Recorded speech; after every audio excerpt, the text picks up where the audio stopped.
कैसी कैसी टेक्निक्स निकाल सकते हैं, इसकी खबर शायद ही किसी को लग सके।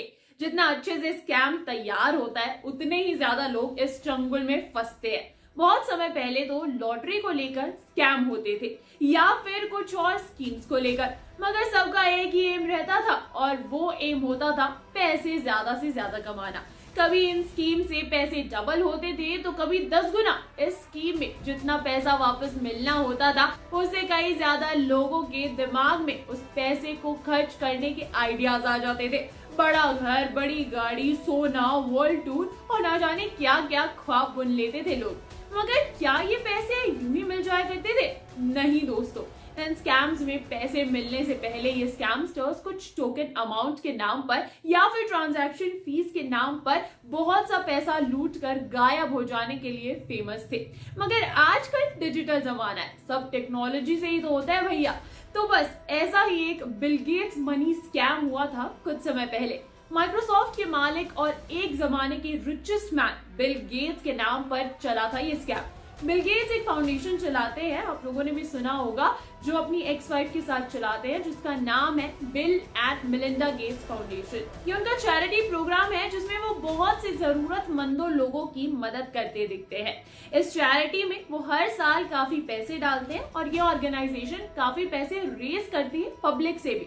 मगर इनका मेन एजेंडा होता है सिर्फ उनकी मदद करना जिन्हें जरूरत हो। लेकिन 2015 में कुछ और ही हुआ था। 2015 में अचानक से कुछ लोगों को कुछ मेल्स आना स्टार्ट हुए। इस साल तक टेक्नोलॉजी भी काफी बढ़ चुकी थी और लोगों को लूटने के तरीके भी उतने ही अलग हो गए थे। इस बार स्कैम इस मेल से होने वाला था। इस मेल की सब्जेक्ट लाइन ही ये थी कि आप बिल गेट्स फाउंडेशन की तरफ से $5 मिलियन के हकदार चुने गए हैं। इस सब्जेक्ट लाइन को पढ़ते ही बहुत लोगों के दिल में जाहिर सी बात है मिलियनेयर बनने का सपना जरूर ही आया था, जिसकी वजह से ये स्कैम इतना पॉपुलर हुआ। ये मेल स्पैम फोल्डर्स में नहीं बल्कि एक्चुअल इनबॉक्स में डिलीवर किए गए थे। ये मेल डायरेक्ट ही बिल गेट्स से आया है ऐसा लिखा गया था। अब इस मेल की बॉडी और भी ज्यादा इंटरेस्टिंग थी दोस्तों। मेल में साफ साफ ये लिखा था कि ये मेल कुछ लकी विनर्स को आया है क्योंकि बिल गेट्स इन्हें अपनी चैरिटी की तरफ से इनाम देना चाहते हैं। ये बिल गेट्स का बड़प्पन है कि उन्होंने कुछ लोगों को अपनी चैरिटी से $5 मिलियन देने का फैसला किया है और जिसे ये मेल आया है वो खुद को लकी समझे। बिल गेट्स की तरफ से आया हुआ ये मेल ये बता रहा था कि बिल गेट्स कहना चाहते हैं कि उन्होंने अपने आसपास के फैमिली मेंबर्स और बाकी नीडी लोगों की मदद तो कर ली है, मगर वो अब ये चैरिटी और आगे बढ़ाना चाहते हैं। इसी वजह से उन्होंने कुछ इंटरनेट से लोग चुने हैं जिन्हें वो पैसे देकर दूसरी जगह भी मदद करना चाहते हैं। और तो और स्कैमस्टर्स ने अपने मेल को ऑथेंटिक दिखाने के लिए एक प्रॉपर डिजिटल ग्रीटिंग कार्ड भी तैयार किया था जिसमें बिल गेट्स का ही वीडियो था, ताकि ऐसा लगे कि बिल गेट्स ही बात कर रहे हैं।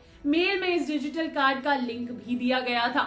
मेल में ये भी लिखा था कि बिल गेट्स और मेलिंडा बहुत सी और ऑर्गेनाइजेशन जैसे local fire department, the red cross society, Haiti, hospitals वगैरह में तो डोनेशन दे ही चुके हैं, मगर अब बारी है और भी दूर तक जाने की। इसी वजह से उन्होंने पूरे इंटरनेट से ढूंढ के 10 लोगों को चुना है जिन्हें वो $5 मिलियन देना चाहते हैं ताकि वो भी अपने आसपास के अलावा भी लोगों की मदद कर सके। मेल में ये लिखा था कि बिल गेट्स सिर्फ 30% जितना हिस्सा ही अपने साथ रख रहे हैं, बाकी वो सब डोनेट कर रहे हैं। मेल इतना जेन्युइन लिखा गया था कि किसी को शक ही ना बैठे कि ये स्कैम भी हो सकता है। इन सब डोनेशन वाले मेल्स के बीच एक कैच जरूर था और वो ये कि मेल भेजने वाले ने ये लिखा था कि पैसे डोनेट करने से पहले एक एडवांस फी पे करनी होगी। मेल में कुछ इन्फॉर्मेशन मांगी गई थी जैसे नाम, पता, फोन नंबर और कुछ और चीजें, और ये भी लिखा था कि क्योंकि ये कुछ ही लकी विनर्स के लिए मौका है इसलिए जल्द से जल्द पैसे के ट्रांजैक्शन के लिए कुछ ट्रांजैक्शन फीस चाहिए होगी, जिसके लिए एक एक्टिव लिंक प्रोवाइड किया गया था। अब रिसीवर को इस लिंक पर अपनी डिटेल्स के साथ कुछ एडवांस पेमेंट करनी होगी ताकि वो इस $5 मिलियन का हकदार बन सके। बस फिर क्या होना था, मेल में इस पेमेंट की डेडलाइन एक दिन ही होती थी। अब ये मेल्स किन्हीं अमीरों को तो भेजे नहीं जाते थे और मिडिल क्लास आदमी ही इन्हें पढ़कर बहक जाता था। उसे ये लगता था कि शायद सच में ये मेल बिल गेट्स से ही आया है और शायद उसकी भी किस्मत अब खुल गई है। इसलिए वो जैसे तैसे कर उस लिंक पर एडवांस फी जमा कराने में लग जाता था। ऐसे करने से उस समय तो रिसीवर को लगता था कि उसे जैकपॉट लगा है, मगर कुछ देर में वही होता था जिसका डर था। पूरा बैंक अकाउंट रिसीवर का खाली हो जाता था और वो अमीर होने के बजाय और पैसे खो देता था। अच्छा, ये मेल्स किसी एक शहर के लोगों को ही नहीं आते थे, मगर इन स्कैमस्टर्स ने बहुत सी अलग अलग जगह भेजे थे ताकि इनकी एक्टिविटीज ट्रैक करना और भी मुश्किल हो जाए।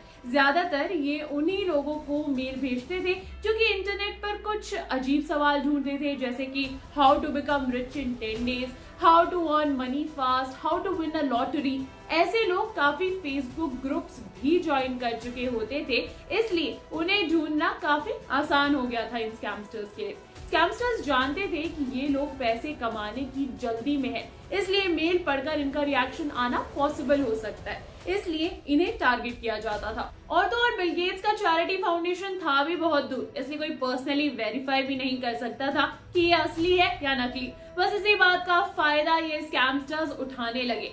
अच्छा, पहले तो ये छोटे शहर के लोगों के साथ किया गया क्योंकि उन्हें कंपैरेटिवली झांसे में लेना ज्यादा आसान रहता था, इसलिए वहीं से स्कैम की शुरुआत की गई और देखते ही देखते ये स्कैम फैलता गया। बस यूं ही पहले तो 10 लोग एक हफ्ते में फंस गए और इन सभी के बैंक अकाउंट्स 1 घंटे के अंदर अंदर खाली भी हो गए।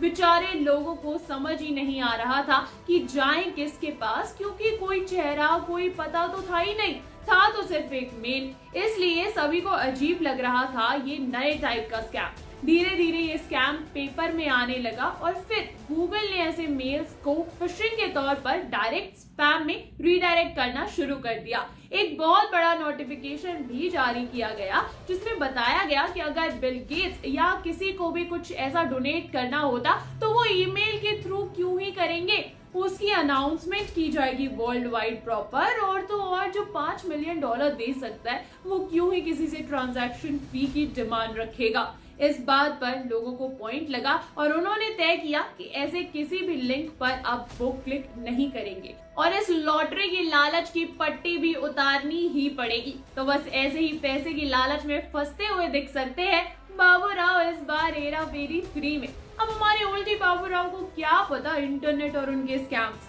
उन्हें तो पैसे चाहिए और ऐसे मेल्स उन्हें जरूर ही झांसे में फंसा सकते हैं। तो देखना होगा इस बार कैसे सड़क पर आते हैं ये सभी के सभी लोग।